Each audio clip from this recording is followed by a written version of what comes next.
রাখাল মুচকি মুচকি হাসে। ওমর ফারুক বলে, রাখাল হাসো কেন?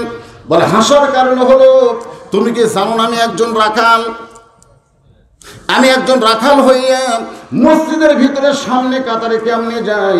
মসজিদের ভিতরে নবীর দামি দামি সাহাবীরা নামাজ পড়ে, ওই দামি দামি সাহাবীর ভিতরে আমি রাখাল কেমনে যাই? ওমর ফারুক বলে, রাখাল মসজিদের ভিতরে দামি দামি, আর তুমি রাখাল কম দামি, এ কথা তোমারে শিখাইলো কে? বরং সবচাইতে সুন্দর আমলের কথা হলো, সবচাইতে সুন্দর আমল কথা হলো, ইন্না আকরামাকুম ইনদাল্লাহি আতকাকুম। ওই ব্যক্তি সবচাইতে দামি হয় যার কলিজার ভিতরে আল্লাহর বেশি ভয়। ফজরের নামাজ পড়ে না, এক ওয়াক্ত নামাজ পড়ে না, মুখে মাস্ক দিয়ে ঘোরে, মুখে মাস্ক দিয়ে ঘোরে, মুখে কি দিছে, কিন্তু নামাজ এক ওয়াক্ত পড়ে না। এই করোনা ব্যারাম যখন শুরু হইলো তখন বাংলাদেশের ডাক্তাররা কি কইল? তোমরা বেশি বেশি হাত ধো। ধরে কোন বেশি বেশি কি ধো?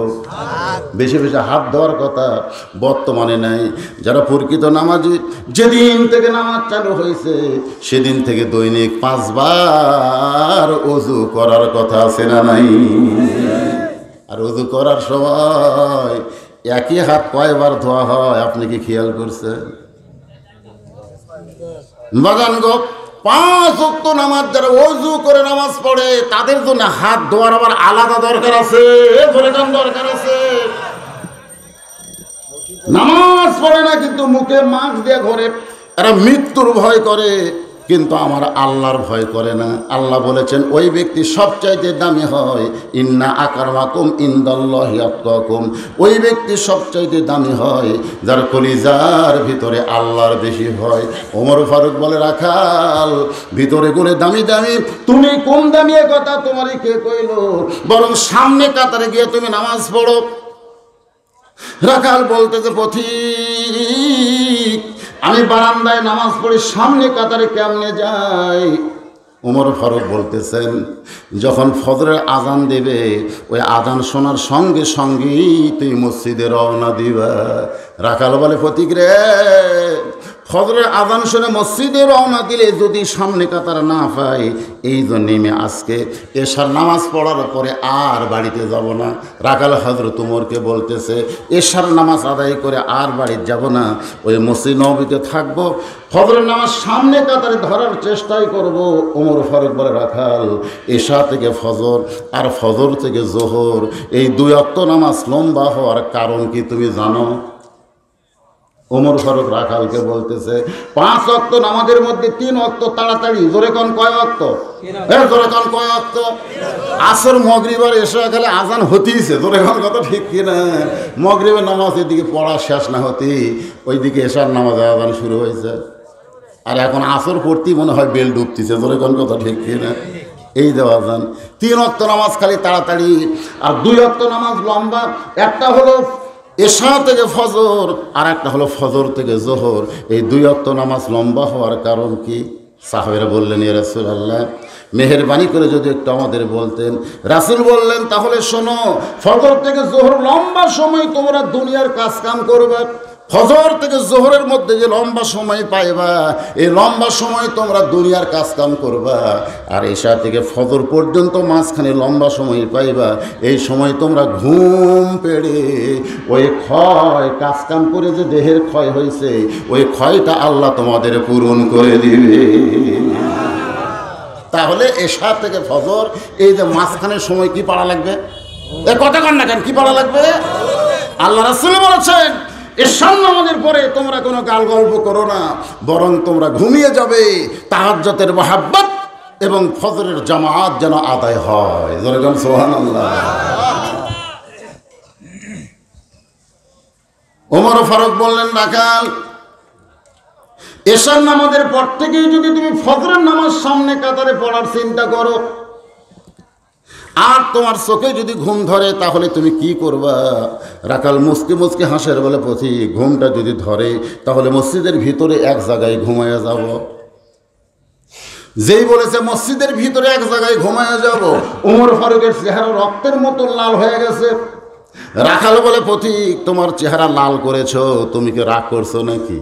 ওমর ফারুক বলে, রাখাল মসজিদের মধ্যে ঘুমাইবা তার দলিল দাও। তুমি তো কইলা ঘুম ধরলে মসজিদের মধ্যে ঘুমায় যাব, মসজিদের মধ্যে ঘুমায় বাবা তার দলিল দাও।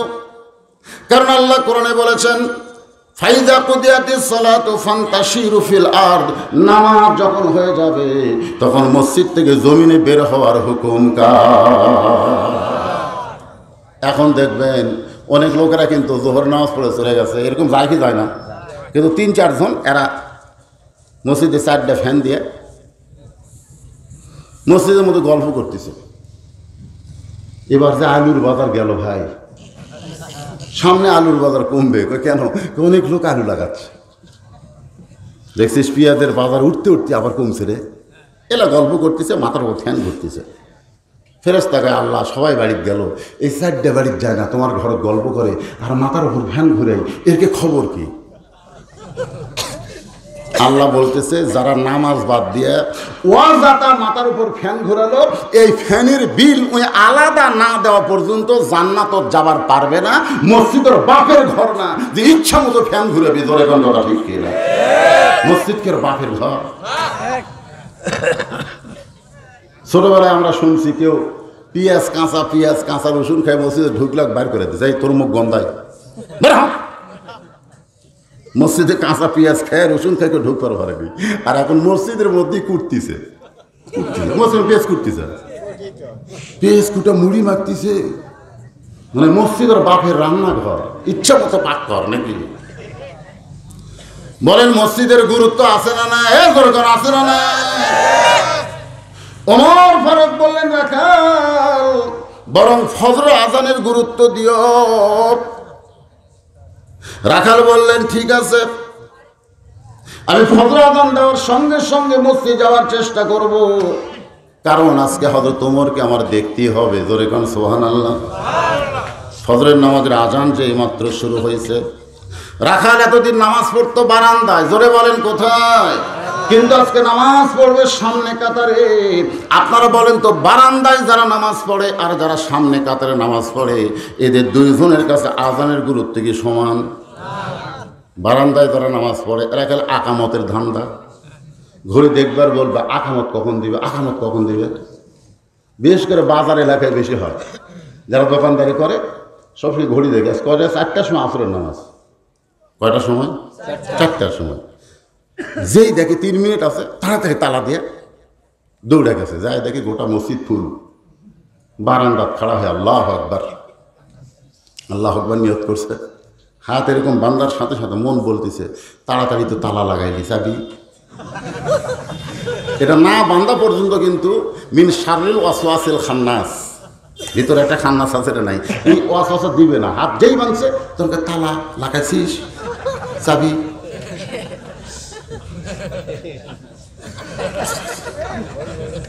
আর যারা বারান্দার নামাজ পড়ে একজনও মোবাইলে রিংটোন অফ করে না, জোরে কোন কথা ঠিক কিনা? দৌড়ে যা আল্লাহু আকবার, মোবাইল যে অফ করবি ওর খেয়ালই নেই। ওই যখন 1 রাকাত পড়িছে ইতিমধ্যেই একজন কল করছে, একজন যেই কল করছে ওর রিংটোনের সাইজ তো বুঝতেছেন, দেয়া সাইজে যেই কল করছে রিংটোন বাজা শুরু হয়ে গেছে। সামনে কাতারের একজন মুসল্লি,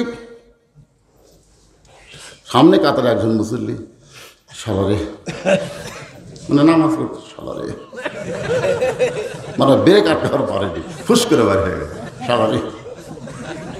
যতক্ষণ রিংটোন ভাজে খেলে একই কথা, শালারে। নামাজ শেষ করলে বলা হচ্ছে, ভাই শালারে শালারে বললেন কারে? বলে হাতটা যদি বান্দা না থাকতো ওই শালার চাপা ভাঙতাম। কথা ঠিক কিনা? ওরা হাত খালি এরকম বান্দা না থাকলে যার মোবাইলে রিংটোন বাজছে ওর চাপাতে একটা চড় মারতো। আমি সমস্ত মুসল্লিকে বললাম, যখন কোনো একজন বান্দার মোবাইলে রিংটোন বাজে তখন তোমাদের নামাজের খবর কি?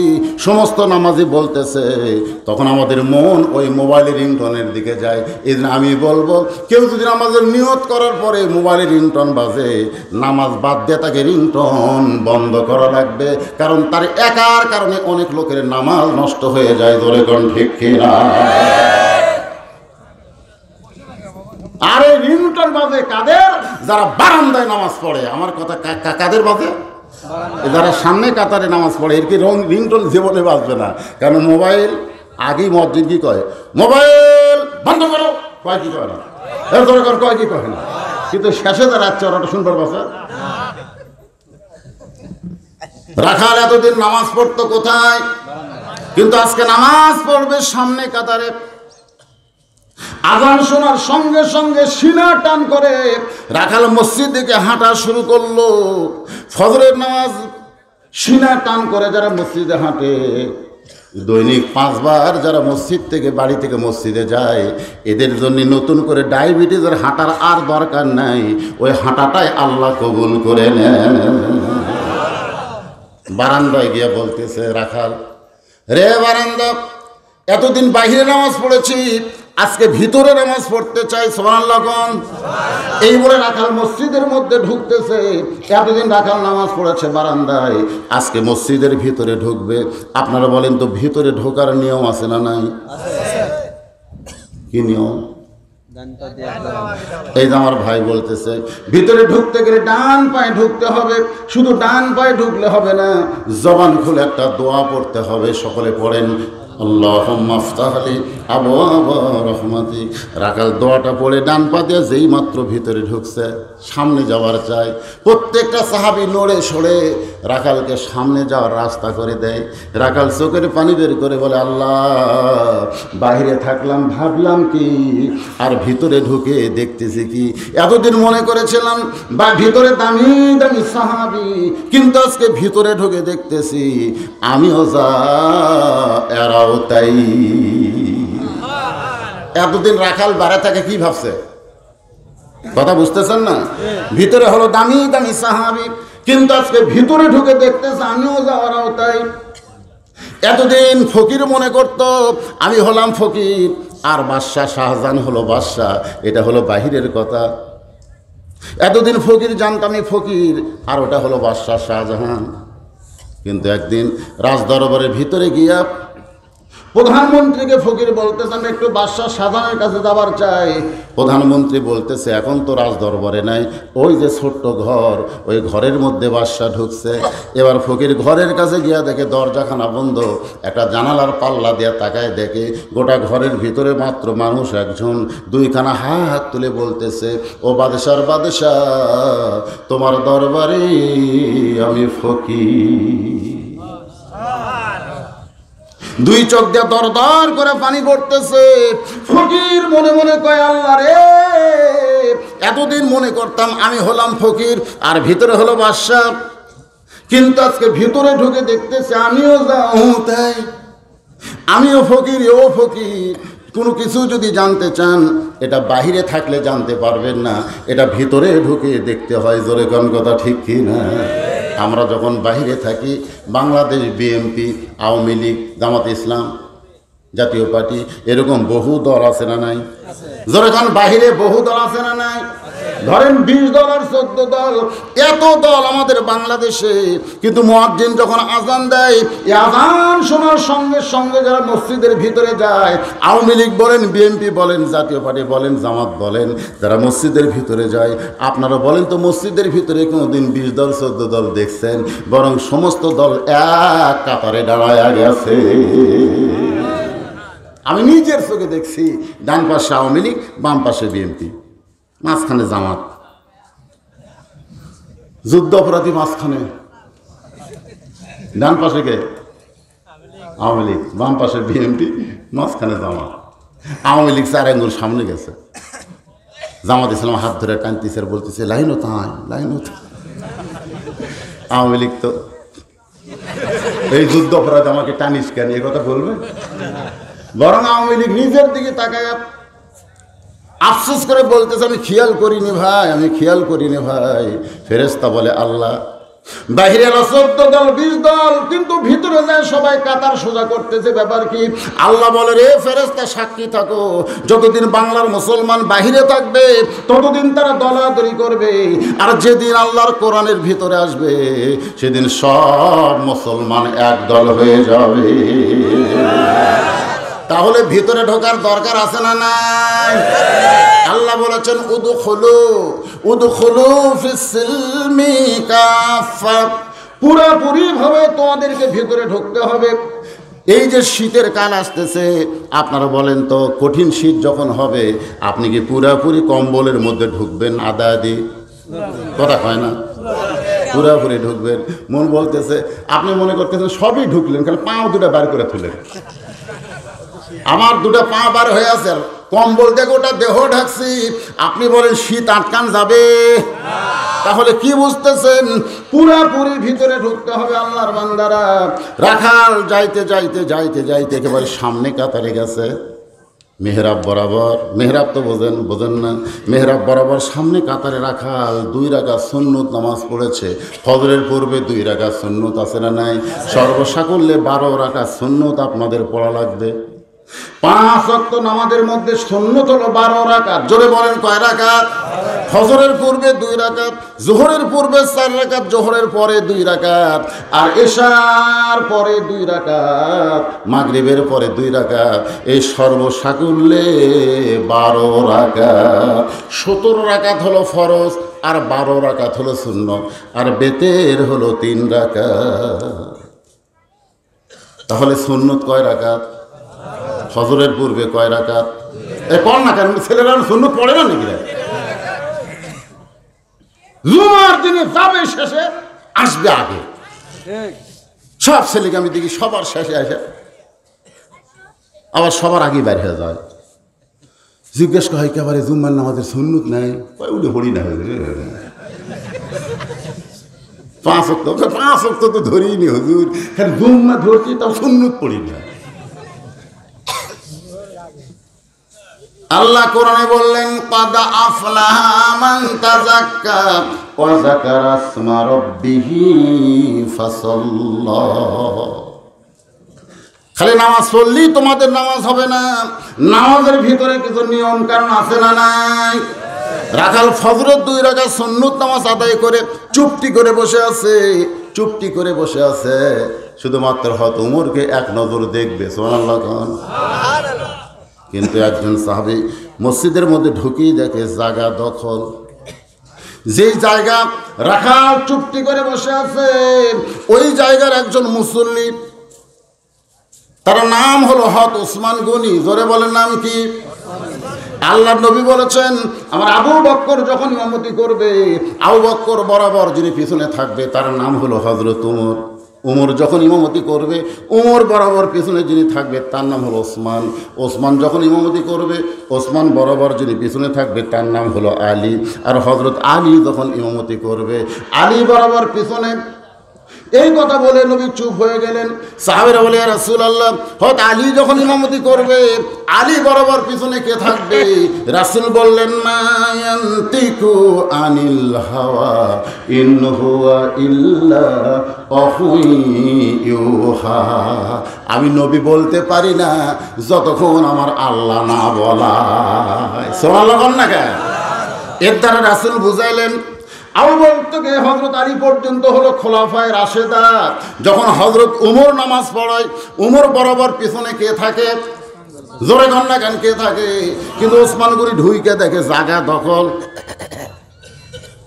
চুপটি করে বসে আছে। আল্লাহ রাসূল বলেছেন, মসজিদের মধ্যে কেউ যদি কোনো জায়গা দখল করে, সে নিজের ইচ্ছায় না ছাড়া পর্যন্ত জোর করে সেখান থেকে তাকে তাড়ানো যাবে না।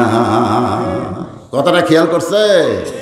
আমি ঢুকছি পরে 3 নম্বর কাতারে, আমার জায়গা হলো, আমার সামনের দিকে একজন ভ্যানওয়ালা নামাজ পড়তেছে, খারাপ আছে, কাতার সোজা ভ্যানওয়ালা নামাইছে।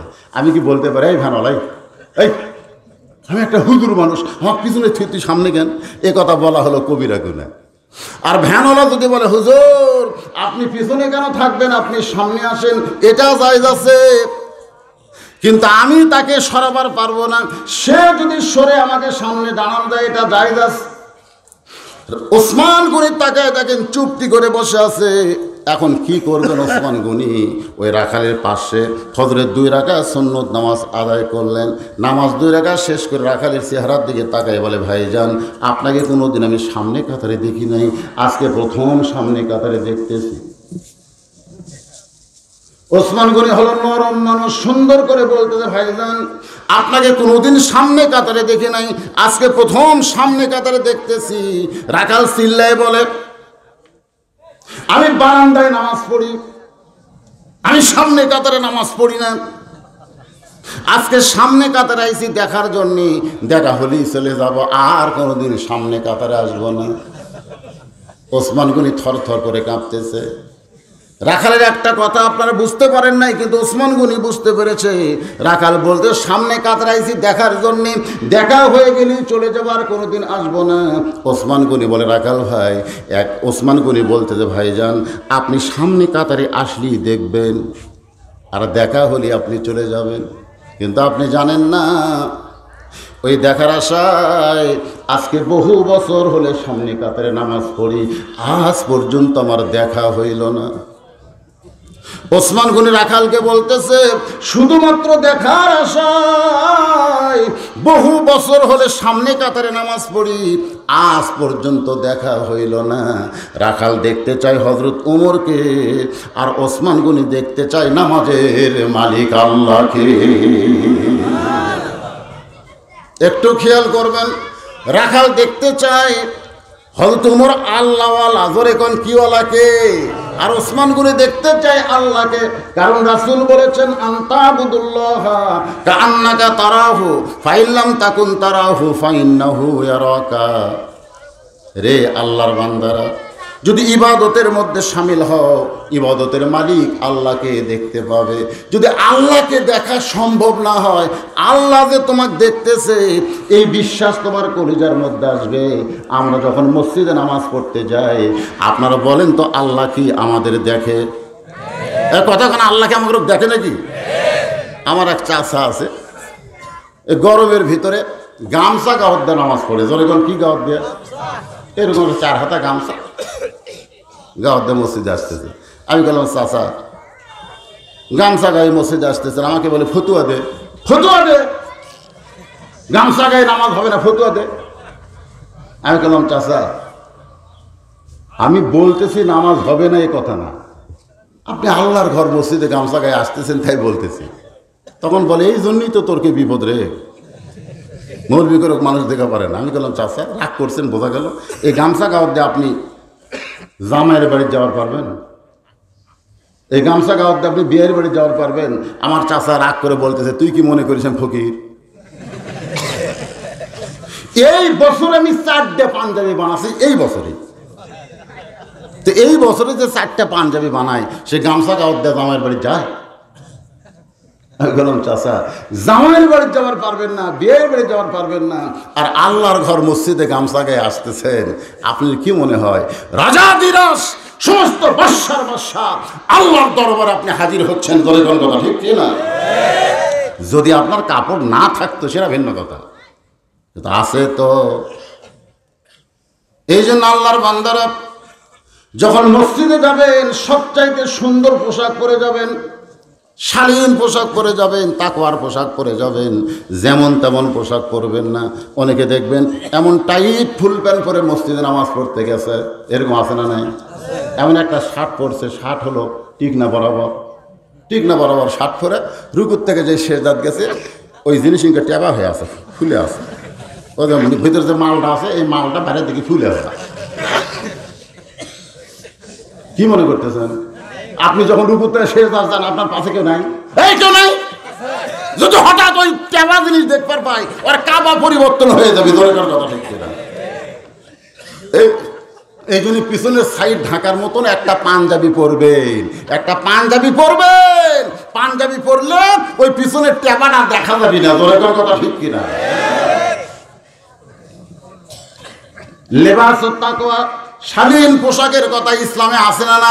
ধরে কোন আছে না নাই? ওসমান গনি বলতে ভাইজান বহুদিন হলে সামনে কাতারে নামাজ পড়ি, আজ পর্যন্ত দেখতে পাইলাম না, আর তুমি দেখার জন্য আইছো, দেখা হলেই তুমি চলে যাবে। রাখাল ওসমান গনির দিকে তাকায় মুচকি মুচকি হাসে। ওসমান গনি বলে হাসো কেন? রাখাল বলতেছে মনে হয় আপনার চোখে দোষ আছে। রাখাল হযরত ওসমানকে বলতেছে, মনে হয় আপনার চোখে দোষ আছে, আপনি নিজে দেখবার পাবেন না, আজকে আমার হাত ধরেন। রাখাল বলতেছে ওসমান গনিকে, আমার হাত ধরেন, আমি নিজে দেখায়া দিব। যেই মাত্র রাখাল বলতেছে ওসমান গনিকে আমার হাত ধরেন, আমিও দেখবো, আপনাকেও দেখাই দেব, সঙ্গে সঙ্গে আল্লাহর কোরআন বলতেছেন, ইয়া আইয়ুহাল্লাযীনা আমানুত্তাকুল্লাহা ওয়া কুনু মা'আস সাদিকিন।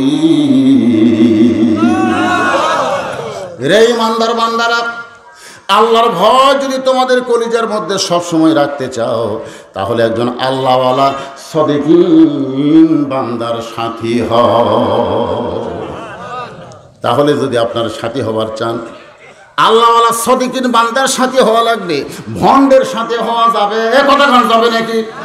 যে নিজে জাহান্নামে যাবে, তার কৃষ্টি কালচার দেখে বোঝা যায় এক ওয়াক্ত নামাজ পড়ে না, আর কেমনে যাবে মদিনায়? এই গান যারা গায় বুঝতে হবে তারা ভণ্ড। বলে গান কথা ঠিক কি না? মনে বড় আশা ছিল আমি যাব মদিনায়। এই গান গাইতেছে, আর সপ্তাহে 3 দিন সেলুনে যায় দাড়ি কামাইতেছে। মনে বড় আশা ছিল যাব মদিনায়, সপ্তাহে 3 বার দাড়িও কামাই। তুমি যদি নবীর সুন্নাত দাড়ি রাখতে পারো, নবীর মহব্বতে মদিনায় যাবার চাও, মদিনায় যাওয়ার মতন তোমার ক্ষমতা যদি না থাকে, নবীর প্রেম কলিজায় থাকার কারণে আল্লাহ মদিনার নবীকে স্বপ্নে তোমার বাড়িতে পৌঁছায়া দিবে। ভাইজান, মনে কষ্ট নিচ্ছেন? একটু মনোযোগ দিয়ে শোনেন। ওসমান গনি রাখালের হাতটা ধরে মনে মনে বলতেছে, আল্লাহ এতদিন নিজের যোগ্যতাই পারি নাই, আজকে একজন পাইছি, সে নিজেও দেখবে এবং আমাকেও দেখাবে। ধরে কারণ সুবহানাল্লাহ। ওসমান গনি রাখালের হাতটা ধরে আছে সত্য করে, আল্লাহ আমার নিজের যোগ্যতায় হয় নাই, আজকে আমি এমন একজন পাইছি, সে নিজেও দেখবে এবং আমাকেও দেখাবে। আল্লাহ রাসূল বলেছেন, আমার যত সাহাবী সবচেয়ে নরম কলিজার সাহাবীর নাম হলো ওসমান গনি। যারা হজ করেছেন, হুজ্জাতুল ইসলাম এখানে আছে, হজ করেন না বাবজান? কোন সনে?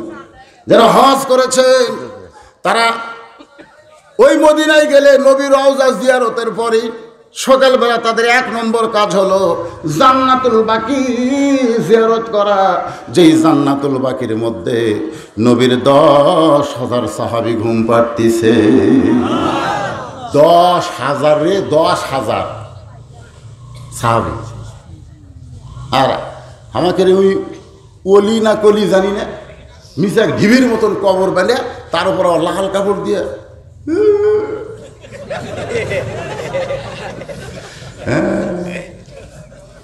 আমার বাবা বাবা কোবান খাবা। 10,000 সাহাবী ঘুম পাড়তেছে। এখানে হুজ্জাতুল ইসলাম আছে। সর্বপ্রথম যার কবরখানা জান্নাতুল বাকির মধ্যে ঢুকতে, সেই কবর হলো ওসমান গনির কবর। সুবহানাল্লাহ। যে কবরে কোনো মাজার নাই, সাধারণ খোলামেলা পাথর দিয়ে একটা কবর করে রাখছে। ওই কবরের মাথার কাছে একটা পাথরে খোদাই করে লেখা আছে ওসমান গনি। বাজার ওসমান গনি। আল্লাহ কোরআনে বলেছেন, আল্লাহু গানিয়ুন ও আনতুমুল ফুকারা, আমি আল্লাহ হলাম ধনী, বাদ বাকি সবাই ফকির। কিন্তু আল্লাহ রাসূল বলেছেন ইল্লা ওসমানু গানিয়ুন। সুবহানাল্লাহ। আল্লাহ রাসূল বলেছেন ইল্লা ওসমানু গানিয়ুন। সমস্ত সাহাবীরা বলে, ইয়া রাসূলুল্লাহ, আমরা কোরআন থেকে পাইছি আল্লাহ হলো ধনী, বাদ বাকি সবাই ফকির, কিন্তু ওসমানকে আপনি ধনী কেমনে বলেন? রাসূল বলতেছে, তাহলে শোনো। একদিন একটা সাহাবী ক্ষুধার্ত অবস্থায় নবীর কাছে আইছে, এসে বলতেছে, ইয়া রাসূলুল্লাহ, আমার পেটে এত ক্ষুধা, যদি আপনি পারেন আমাকে একটু খাবার ব্যবস্থা করেন। আমি নবীর সঙ্গে সঙ্গে আমার জুব্বাখানা আলগা করলাম। আমি নবী এইভাবে আমার জুব্বাখানা উঠাইলাম। সাহাবী তাকায় দেখে আমি ক্ষুধার জ্বালায় পেটে পাথর বেঁধেছি। সাহাবী কাঁদতে কাঁদতে রওনা দেয়। ডাকতে বললাম, সাহাবী যাও কেন? বলে, ইয়া রাসূলুল্লাহ, আমি আপনার কাছে চাই, কিন্তু আপনি তো ক্ষুধার জ্বালায় পেটে পাথর বানছেন, আপনি আমার কি দেবেন? রাসূল বলে, আমি দেবার না পারলে কি হবে? আমি একজন সাহাবীর কথা বলতেছি, তার কাছে যাও, তার কাছে দুঃখের কথা বললে তোমাকে অনেক দেওয়া দিয়ে দিবে। বললে, হুজুর কোন সাহাবী? বলে, ওসমান গনির দরবারে যাও। নবীর কথা মতো গরিব সাহাবী ওসমান গনির দরবারে। সন্ধ্যার সময় গেছে, গিয়া দেখে ওসমান গনির ঘরের বাতি একটু আলো বেশি। ওসমান গনি শোলটা টাইনা টাইনা আলো কমাইতেছে। গরিব মনে মনে কয়, এত কৃপণ, সামান্য আলো বেশি হয়েছে, শোলটা টাইনা যে ঘরের আলো কমায়, সে কোনোদিন গরিবকে দান করবে না। নবীর কাছে এসে বলে, রাসূলুল্লাহ, আপনি দিবার পারবেন না, ঠিক আছে, এমন কৃপণের কাছে আমার কেন পাঠাইছেন? নবী বলতেছে, তুমি কি তোমার কথা কইছো? কয়, বলার সাহস পাই না, আবার যাও। পরদিন সকালবেলায় গরিব সাহাবী ওসমান গনির দরবারে গিয়ে দেখে ওসমান গনি রাত্রে যে বালিশে ঘুমাইছে, ওই বালিশের কোনা ফাটা সামান্য তুলা ঘরের মধ্যে পড়ে গেছে। ওই তুলাগুলো খোঁটায়া খোঁটায় ওসমান গনি বালিশের খোলের মধ্যে ঢুকাইতেছে। গরিব মনে মনে কয়, আর চাইতে বেশি তুলে যদি আমার ঘরে পড়তো, আমি সামটা দিয়ে ঝাড় দিতাম। আরে বেটা, এত কৃপণের কৃপণ, তুলে খোঁটায় খোঁটায় বালিশের খোলের মধ্যে ঢুকাই। নবীর কাছে গিয়ে বলে, রাসূলুল্লাহ, আপনি দিবার পারবেন না, ঠিক আছে, এমন কৃপণের কাছে আমার কেন পাঠাইছেন? আল্লাহর নবী কয়, তুমি কি তোমার অভাবের কথা কইছো? বলে, বলার পরিবেশ পাইনি। বলে, আবার যাও। পরদিন সকালবেলায় আবার ওসমান গনির দরবারে গিয়া দেখে ওসমান গনি খালি গায়ে বসে আছে। কোলের ভিতরে একটা পাঞ্জাবি, কয়েক জায়গায় পাঞ্জাবি ছিঁড়ে গেছে। ওসমান গনি নিজে এখন ওই ছিঁড়া পাঞ্জাবিতে তালি মারবে, সেলাই করবে, কিন্তু বিপদ হলো, সুঁয়ের মধ্যে সুতা ঢোকাবার পারতেছে না। ওসমান গনি এভাবে সুই ধরে সুতে এই দিকে যায়, এই দিকে যায়, কিন্তু ছাদের মধ্যে ঢুকতেছে না। গরিব মনে মনে কয়, আল্লাহ রে, তোমাকে এত সম্পদ দান করেছে, এরকম হাজার হাজার জুব্বা তুমি নতুন নিবার পারবা। দর্জির দোকানে গেলে দর্জি তোমাকে সেলাই করে দিবে, তুমি নতুনও কিনবা না, দর্জির কাছেও টাকা দিবা না। এখন নিজে সুয়ের মধ্যে সুতা ঢোকাবার তাও পারতেছে না। গরিব দেখতে দেখতে বিরক্ত হয়ে বলতেছে, ওসমান ভাই, সঙ্গে সঙ্গে ওসমান করে সালাম দিয়ে বলতেছে, ভাই খবর কি? বলে, আপনি সুয়ের মধ্যে সুতা ঢোকাবার পারতেছেন, আমি কি ঢোকাই দিব? ওসমান গনি বলে, ভাই যান, তাহলে তো বড় ভালো হয়। এবার গরিব যেই মাত্র সুয়ের মধ্যে সুতা ঢুকাইছে, ওসমান গনি খপ করে হাতটা চাইপা ধরছে। গরিব বলে, ভাই হাত ছাইড়ে দেন। বলে, হাত ছাড়ার আগে তুমি যে আমার এত বড় উপকার করলা, আমার সুয়ের মধ্যে সুতা ঢুকাই আমার ছিঁড়া পাঞ্জাবি সেলাই করার সুযোগ করে দিলে, এর বিনিময় তোমারে কিছু দিয়া দিব। গরিব মনে মনে কয়, এমন কৃপণ আমারে কি বিনিময় দিবে? ওসমান করে ডাক দে, বলে, ম্যানেজার। ম্যানেজার বলে, হুজুর আমারে ডাকলেন কেন?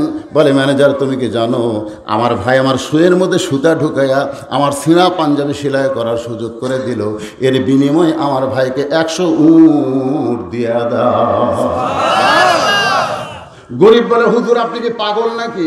সামান্য সুয়ের মধ্যে সুতা ঢুকাইলাম, আপনি 100 উট আমারে দিবেন? ওসমান গনি বলে, ম্যানেজার, একে 200 উট দিয়ে দাও।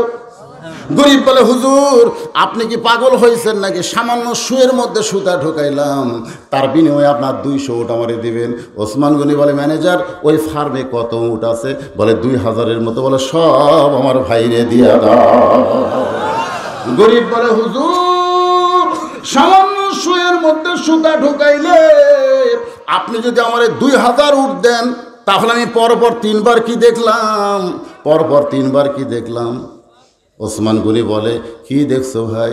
বলে, প্রথম দেখলাম সামান্য আলো বেশি হয়েছে বলে আপনি শুলতাটাই না আলো কমাইলেন। হুজুর তারপরে দেখলাম বালিশের খোল ফাইটা তুলা পড়ে গেছে, সেই তুলা খুঁটায় খুঁটায় খোলের মধ্যে ঢুকাইলেন। তারপরে দেখলাম সুয়ের মধ্যে সুতা ঢুকাইতে পারতেছেন না, ছেঁড়া পাঞ্জাবি সেলাই করবেন। ওসমান গনি বলে, ভাইরে, 3বার তুমি যেইটা দেখছো সেটার নাম হলো দুনিয়া। তুমি তিনবার যেটা দেখছো সেটার নাম হলো দুনিয়া। এই দুনিয়ার আলোর কোনো দরকার ওসমানের নাই, এই দুনিয়ার আরামের বালিশের দরকার ওসমানের নাই, এই দুনিয়ায় ভালো পাঞ্জাবির দরকার ওসমানের নাই। ওসমান হলো আখিরাতের কাঙ্গাল। তোমারে 2000 উদ্যান করে ওসমান আখিরাতের সম্বল আদায় করতে চায়। বাল তুসিরুনাল হায়াতাদ দুনিয়া ওয়াল আখিরাতু খায়রু ওয়া আবকা। লা ইলাহা ইল্লাল্লাহ, লা ইলাহা ইল্লাল্লাহু মুহাম্মাদুর রাসূলুল্লাহ। সে ওসমান কি ধরে আছে? এই ভুলে গেছেন না মনে? কিছুক্ষণ পরে মুয়াজ্জিন ফজরের আকামত শুরু করেছে। ভাই এখান থেকে একটু মনোযোগ দিয়ে শুনবেন। কিছুক্ষণ পরে মুয়াজ্জিন ফজরে আকামত শুরু করেছে। আকামতের মধ্যে দুইটা শব্দ বাড়তি আছে, আছে না নাই? কদ কামাতিস সালাহ, কদ কামাতিস সালাহ। যেই মাত্র কদ কামাতিস সালাহ কইছে, সঙ্গে সঙ্গে হযরত ওমর মেহরাবের মধ্যে দাঁড়াইছে। হয়তো বলবেন হুজুর ইমাম সাহেবকে আগে আসে না, এটা বাংলাদেশ না, এটা বাংলাদেশ নয় যে ইমাম সাহেব আগে এসে বসে থাকা লাগবে। অনেকে বলবে হুজুর যেই মাত্র কদ কামাতিস সালাহ কইল, তাহলে হযরত ওমর তখন কোন দিক দিয়ে আসলো? এটা বাংলাদেশ নয় যে ইমামকে মসজিদের দরজা দিয়ে ঢোকা লাগবে। যখন কোরআনের আইন চালু হবে তখন প্রত্যেকটা মসজিদের মেহরাব থেকে ছোট্ট একটা দরজা থাকবে।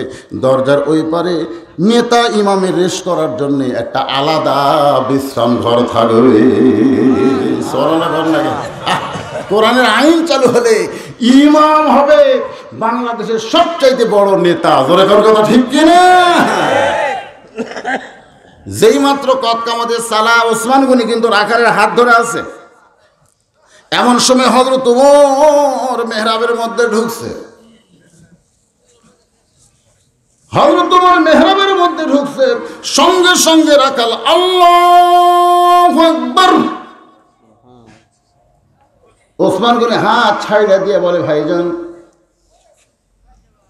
ইমাম সাহেব ভুল করলে মুসল্লি লোকমা দেয়, এখনো আকামত শেষ হয়নি আর তুমি আল্লাহু আকবার লোকমা দিলে।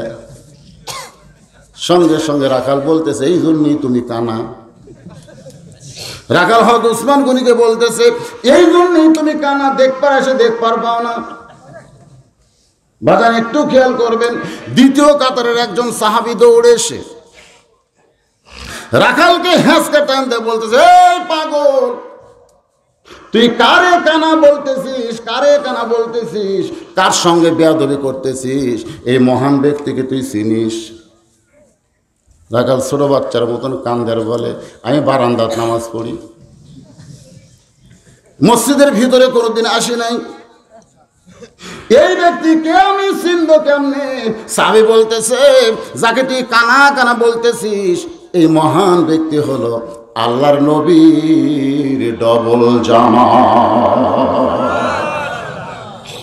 আমার মায়েরা যারা পর্দার অন্তর আছেন গো মা, আমার নবীর সর্বসাকল্যে 4টা মেয়ে ছিল। জোরে কোন কয়টা? 4টা মেয়ে ছিল।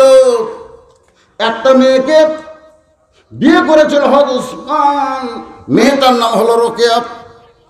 রোকেয়া যখন মারা যায়, রোকেয়া কিন্তু মারা গেছে হিজরতের সময়। মক্কা থেকে মদিনায় হিজরত করার পরে রোকেয়া অসুস্থ হয়ে মারা গেলেন। রোকেয়া ইন্তেকালের পরে আল্লাহ নবী ওসমানের দিকে তাকাতে পারেন না, ওসমানও নবীর দিকে তাকাতে পারেন না। রাসূল ডাক দিল, ওসমান, আমার মেয়ে তোমার ঘরে ছিল, দুনিয়া থেকে বিদায় নিল, তুমি আমার এত ভালো জামাই। ওসমান গনি বলে, রাসূলুল্লাহ, আমি আপনার জামাই হিসেবে থাকতে চাই। তখন আল্লাহর হুকুমে উম্মে কুলসুমারে আবার ওসমানের সঙ্গে বিয়ে দেওয়া হলো। এজন্য বলা হয় ডবল জামাই। হাদিস শরীফে বলা হয়েছে জুন্নুরাইন, 2টা নূরের অধিকারী। রাখাল চিল্লায় বলে, কি সর্বনাশ, কি সর্বনাশ! এত বড় একজন মহান ব্যক্তিকে আমি কানা কানা বলতেছি, আমার সর্বনাশ হয়ে গেছে। কিন্তু আমার সর্বনাশ হয়েছে ওই ব্যক্তির জন্যে। ও আমার সর্বনাশ করেছে, উমর ফারুকের দিকে ভাবে আঙ্গুল দেখাইছে। সুবহানাল্লাহ। রাখাল চিল্লায় বলতেছে, ও আমার সর্বনাশ করেছে, ও আমার সর্বনাশ করেছে। আমাকে বলেছে ফজরে উমরকে যদি দেখতে চাও তাহলে ফজরে আজান দিলে সামনে কাতারে গিয়ে দাঁড়াইবা।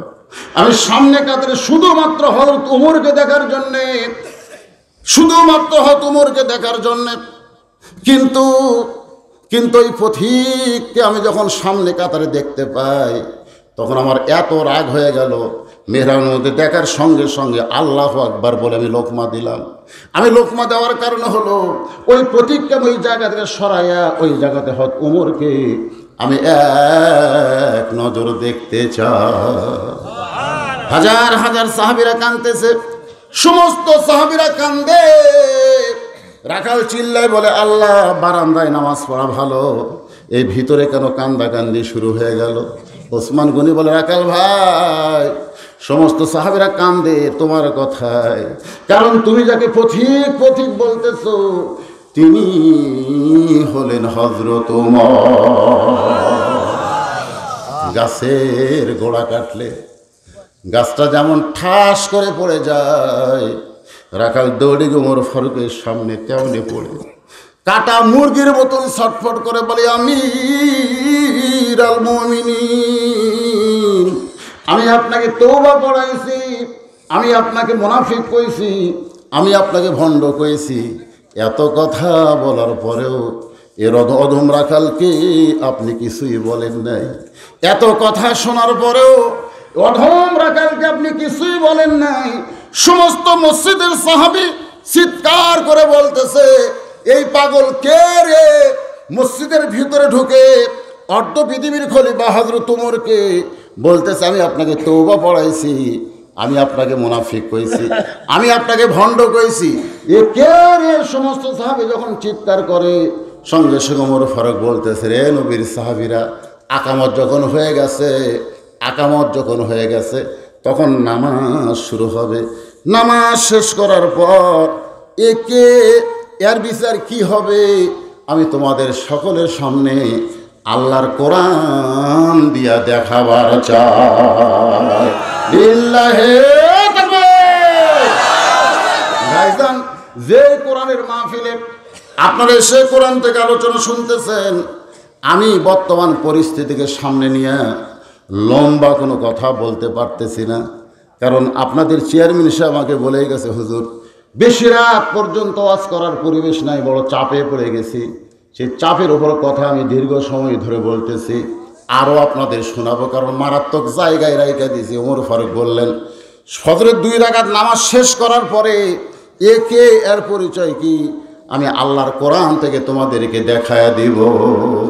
এতক্ষণ পর্যন্ত আপনারা যে আলোচনা শুনতেছেন, আমি যতগুলো কথা বলতেছি কোরআনের ভিতরে না বাইরে? তাহলে সুন্দর কথা সুন্দরভাবে শোনার যে সুযোগ, আপনাদের সিমলা মধ্যপাড়ার যুবকেরা সমাজ কল্যাণ পরিষদ থেকে আয়োজন করেছে। ভাইজান, এমনি তো করোনার মহাক্রান্তিকাল, আর এই সময় এরকম একটা সুন্দর পরিবেশে সুন্দর আয়োজন করাতে আপনারা খুশি না বেজার? যারা যারা আল্লাহর কোরআনকে ভালোবাসেন, যারা কোরআনের মাহফিলকে ভালোবাসেন, তারা একটা আল্লাহকে হাত দেখেন।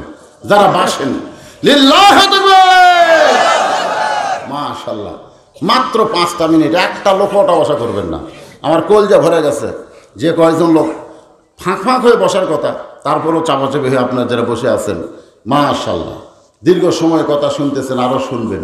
আমাকে বলা হয়েছে, হুজুর আপনি মাহফিল শেষ করার আগ দিয়ে আমাদের মাহফিলের জন্য একটু চাদর কালেকশন, চাদর যাবে ভিতরে, ব্যাগ যাবে। কোরআনই বলছি কি বলে নাই? জোরেখান বলছি কি বলে নাই? আমার মায়েদের জন্য আল্লাহ কোরআন শরীফের মধ্যে বললেন, অকরনা, মায়েদের ওখানেও চাদর যাবে। অকরনা ফি বুয়ুতিকুন্না ওয়ালা তাবাররাজনা তাবাররুজাল জাহিলিয়াতিল উলা। আল্লাহু আকবার।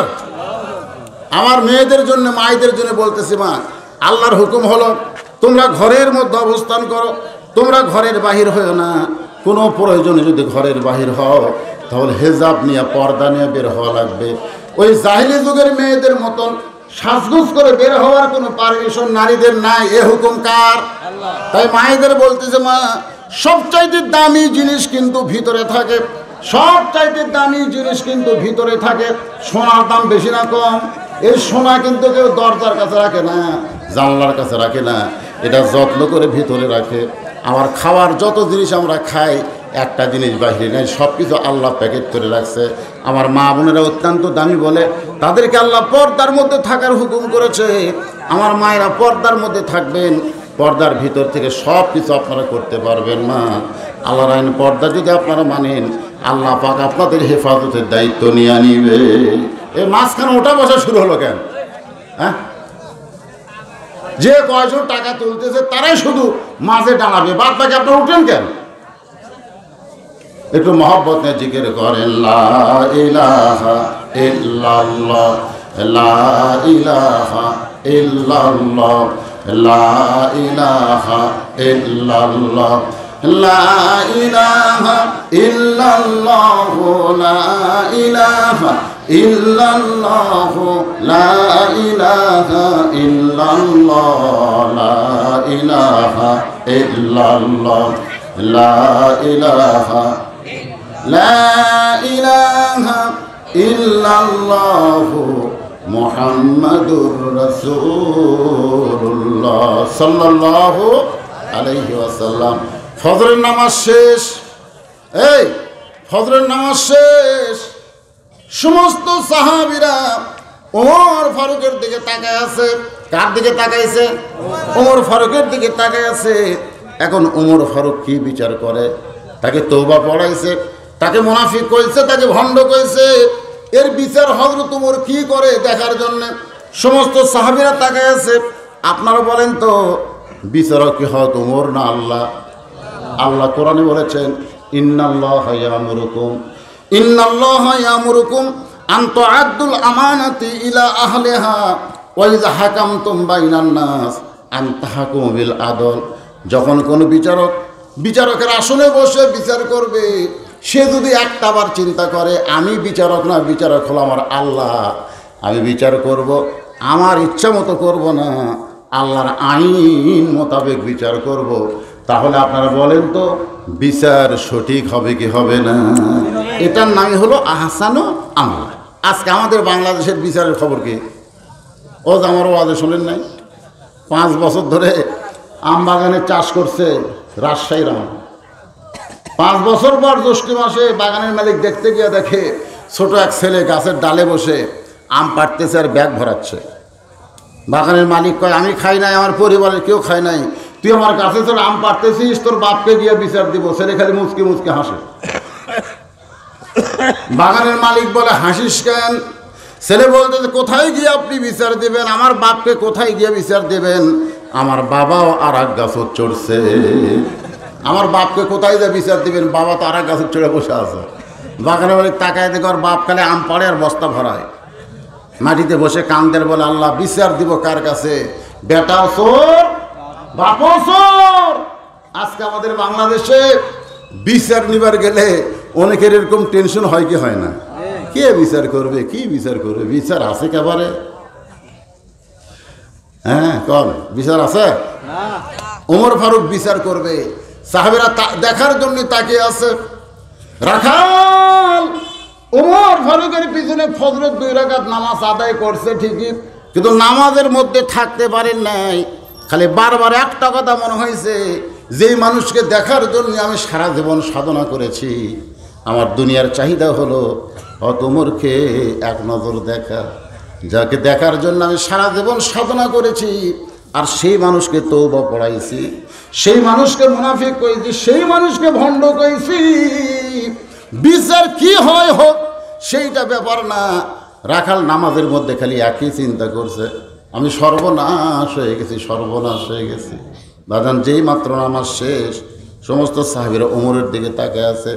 ওমর ফারুক মেহরাব ছেড়ে রাখালের কাছে এসে এক টানে রাখালকে দাঁড় করাইছে। সুবহানাল্লাহ। রাখালকে দাঁড় করায় রাখালকে বুকের মধ্যে নিয়ে রাখালের কপালে একটা চুমু খায়। সমস্ত সাহাবীরা বলে, আমির আল মুমিনিন, আমরা মনে করেছিলাম যে আপনাকে তওবা পড়ানোর কথা বলতেছে, মুনাফিকের কথা বলতেছে, ভণ্ডের কথা বলতেছে, আপনি তাকে বিচার করবেন। কিন্তু এটা কেমন বিচার করলেন? বুকের মধ্যে চাইপা ধরে কপালে চুমা দিলেন। ওমর ফারুক বলে, সাহাবীরা রে,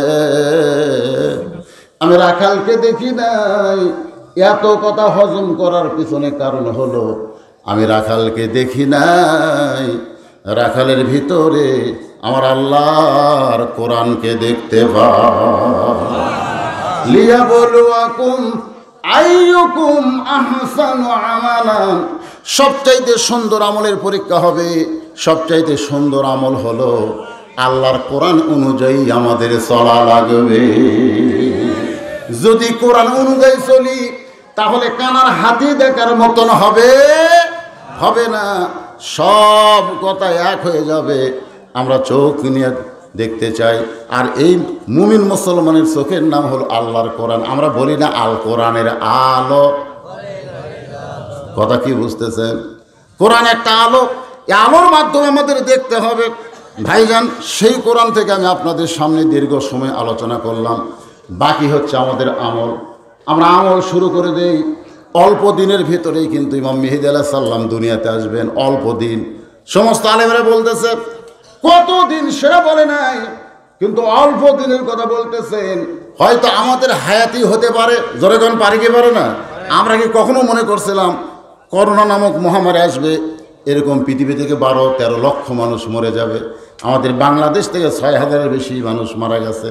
বাজান গো, হঠাৎ হঠাৎ এমন কিছু আসবে ইমাম মেহেদী আলাইহিস সালাম প্রকাশ করার আগ দিয়া। এই করোনা, এখন আবার ডাক্তাররা বলতেছে করোনা এক এক সময় এক একটা রূপ পাল্টাচ্ছে, আর ওষুধ আবিষ্কার করা অত্যন্ত কঠিন। তাই সরকারি বিধি নিয়ম হলো আমাদের সবাইকে মাস্ক পরা লাগবে। যেরকম কি পরা লাগবে? হাটে যান, বাজারে যান, যেখানে যান মুখে মাস্ক দিবেন, আর নিরাপদ দূরত্ব স্বাস্থ্যবিধি মেনে চলবেন। এটা হলো সরকারি নিয়ম। তারপরে আল্লাহ তাআলা অবশ্যই আমাদের প্রতি রহমত করবে।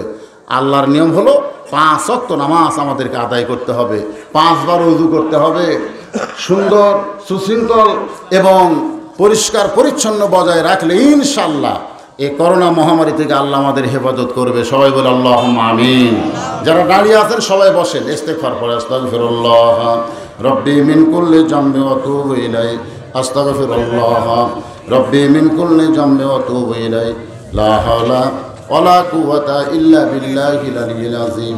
আল্লাহুম্মা সাল্লি আলা মুহাম্মাদি ওয়া আলা আলি মুহাম্মাদ কামা সাল্লাইতা আলা ইব্রাহিম ওয়া আলা আলি ইব্রাহিম ইন্নাকা হামিদুম মাজিদ।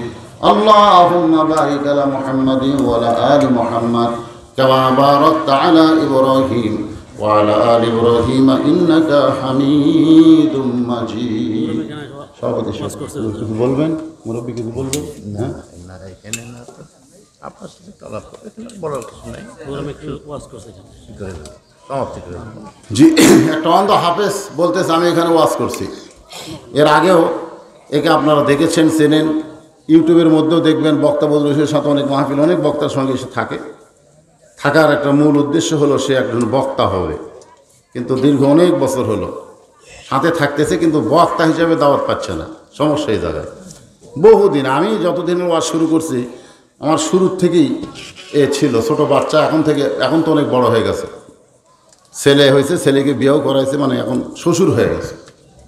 কিন্তু এত বছর কোরআনের ময়দানে ঘুরে ঘুরেও বক্তা হতে পারলো না। আপনারা সবাই জানেন সুন্দর সুর, ওয়াজের ক্যাপাসিটিও ভালো, কিন্তু বক্তা হতে না পারার পিছনে কারণ আমি হিসাব করে দেখলাম একটাই, সেটা হলো অন্ধ। অন্ধ হওয়ার কারণে অনেকেই তাকে দাওয়াত দেয় না। এ অন্ধ হওয়ার কারণে মসজিদের ইমামতিও পায় না। এ অন্ধ হওয়ার কারণে কোনো মাদ্রাসায় চাকরিও হয় না। শুধুমাত্র অন্ধ হওয়ার কারণে যে কোনো মসজিদে মুয়াজ্জিনগিরি করবে সেটাও পারে না। অন্ধ হওয়ার কারণে ভ্যান চালাতে পারে না, রিক্সা চালাতে পারে না। অন্ধ হওয়ার কারণে দুনিয়ার কোনো কাজকাম করতে পারে না, কারণ দুটা চোখই তার অন্ধ। কিন্তু অন্ধ হওয়ার পরেও আল্লাহর নিয়ামত 30 পারা কোরআন সে মুখস্থ করেছে। অন্ধ হওয়ার পরেও আল্লাহর কি শান, আল্লাহর কি রহমত, 30 পারা কোরআনের বাংলা অর্থ পর্যন্ত ছেলেটা মুখস্থ করছে। এত কিছুর পরেও বাংলাদেশের সমাজে ওর ঠাঁই নাই, দাম নাই, মানুষের দরজায় ভিক্ষা করে খায়। এটা কোরআনের জন্য চরম বেবানান। তাই কোরআনের মাহফিলে মাহফিলে ঘরে পরিশেষে বলে যে আমি কিছুক্ষণ ওয়াজ করেছি। এ ওয়াজ করার কথা বলার অর্থই হলো ওয়াজের যে হাদিয়া বিনিময় সেটা কমিটির লোক ওকে দিবে না। কমিটির লোক বলবে তোকে দাওয়াতি দেয়নি, তো ওকে যে মাইক 10 মিনিট দিছে এটাই তো ভাগ্য, তার মানে ওকে কিছু হাদিয়া দেবে না। তো এখন ওয়াজ করছে, হাদিয়া কার কাছে নেবে? এই জন্য আপনাদের কাছে সে একটু বলতে চাই যে আপনারা যদি একটু সহযোগিতা করেন, অন্ধ মানুষ, বাপ মা কেউ নাই, সহায় সম্পত্তি নাই, এতিম অনাথ, ওর আবার বউ আছে, চাউল পাওয়াল আছে, সংসার চালাতে গেলে অনেক খরচাদি হয়, এটা কোথায় পাবে ও? এই জন্যে আপনাদের কাছে একটু সহযোগিতা চাচ্ছে। আপনারা যদি সবাই 2-4 টাকা করে ওর একটু সহযোগিতা করেন, মোনাজাতের আগে পবিত্র কোরআন থেকে সংক্ষেপে 2টা আয়াত অন্ধ হাফেজ সাহেব তেলাওয়াত করবে, আর এই ফাঁকে আপনারা যদি কিছু হাদিয়া পারেন ওকে দিবেন, ও বউ বাচ্চা নিয়ে খাবে আর আপনার জন্য প্রাণ ভরে দোয়া করবে, আর দোয়া আল্লাহ কবুল করবে, কারণ অন্ধ মানুষ কোরআনের হাফেজ। হ্যাঁ, ওটা দাও।